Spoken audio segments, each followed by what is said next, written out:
In this video, I'm going to show you how to cook flank steak, and later in the video, I'll show you how to make some flank steak tacos. Now we're going to get started by setting our barbecue up. We're going to be using our kettle, so we're going to open our lid, take our cooking grate off. We'll also take out our charcoal baskets for now, and then I'm just going to get a couple of firelighters going. Then I'll get my charcoal chimney on top. Then you want to fill that up with lump charcoal or briquettes. Now with our briquettes, or if you're using lump charcoal, it's going to be the same. You just want to get that to a stage where they are ashed over and red hot. That's going to take around 10 to 15 minutes, so while that's happening, we are going to trim and prepare our flank steak. Now, as you can see, flank steak is on the thinner side, so not really suitable for reverse searing. It's more suitable for direct grilling, which is what we're going to be doing today. So we're going to get started by trimming this up. So we just want to get a nice sharp knife. Any thin sort of layers of fat, I'm happy to leave on, but we just want to get rid of any thicker fat and silver skin. So with a nice sharp knife, I'm just going to work just under the fat or silver skin. And this thin edge, I'm just going to round off as well, because that's just going to completely overcook and potentially burn. And don't throw any of those trimmings away. That will make some awesome burger mince. All right, so we've trimmed our flank steak up now. As you can see, this has got a nice even shape. We're going to get a beautiful cook out of this. And with your mince trim, like I said, that will make some really good burger mince.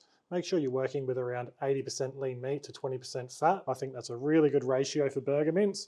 For now, we're going to get it seasoned up. You can use any of your favorite steak rubs, but I'm going to be using some garlic galls and beef bounce. So I'm just going to go down with garlic galls first, as that's the finer rub, and then we'll top it off with beef bounce. And if you watch my videos, you're probably shocked that I'm using something other than steak shooter and beef bounce when I'm cooking beef. I thought I'd change it up, but honestly, that steak shooter and beef bounce combo, you've got to try it. Don't forget, all of our rubs are available on our website. I'll put a link in the description so you can check them out. But now our flank steak is all seasoned up. I'm just going to make sure we mop up any rub we've spilt on the cutting board, and then this is going to be good to go once those briquettes are ready. All right, now our briquettes are ready. We'll take our charcoal chimney out. We're going to get our charcoal baskets in, but we're going to have them together in the center of that charcoal grate, and then we're going to fill our charcoal up with these briquettes. And then we just want to make sure they are nice and evenly spread out across the two baskets. And then we'll give our cooking grate a nice light spray in oil. Then we'll get our cooking grate back on, and then we'll get our steak on. Now we can get our steak on straight away. You don't need to let your cooking grate heat up. We want the actual heat from those briquettes to cook the steak and not the grate itself. And then I'm just going to move our steak around every 20 seconds or so to help give us a nice even sear. And then I'm just going to flip this every minute. That's going to give us a nice even cook until we reach an internal temperature of around 125 Fahrenheit or 52 degrees Celsius.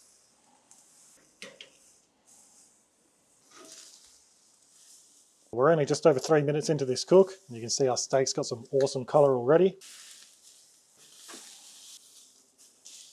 Seriously, have a look at that. That color is absolutely incredible. This is coming along really nice. Right, and after about an 11-minute cook, the steak has hit temperature.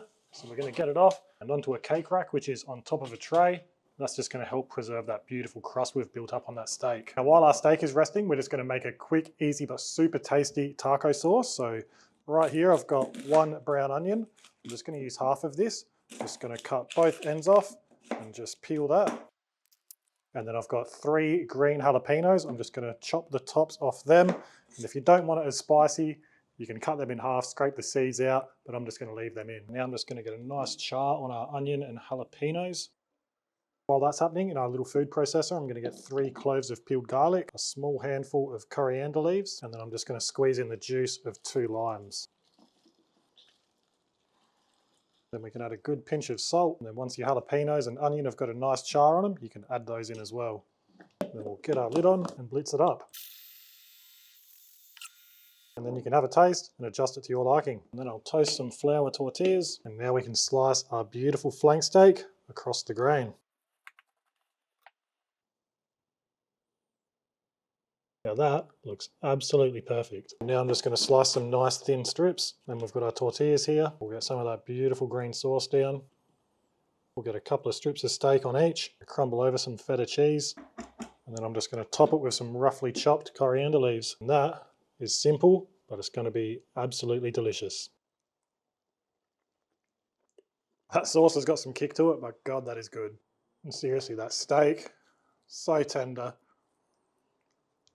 And I absolutely love flank steak, especially in tacos, but if you ask me what my favourite steak is, I'd definitely give the edge to something like hanger steak or ribeye. And whilst we're on that topic, I'd love to know your favourite steak, so let us know in the comments below. So there you have it, there's how to cook flank steak and make some delicious flank steak tacos as well. I'll put everything you need to know down in the video description, so make sure you check it out. While you're there, subscribe to my channel, it really helps it. Like the video as well. If you've got any questions, don't hesitate to ask them in the comments below. But for now, I'm going to go enjoy the rest of this off camera. So thanks for watching, and I'll see you next time.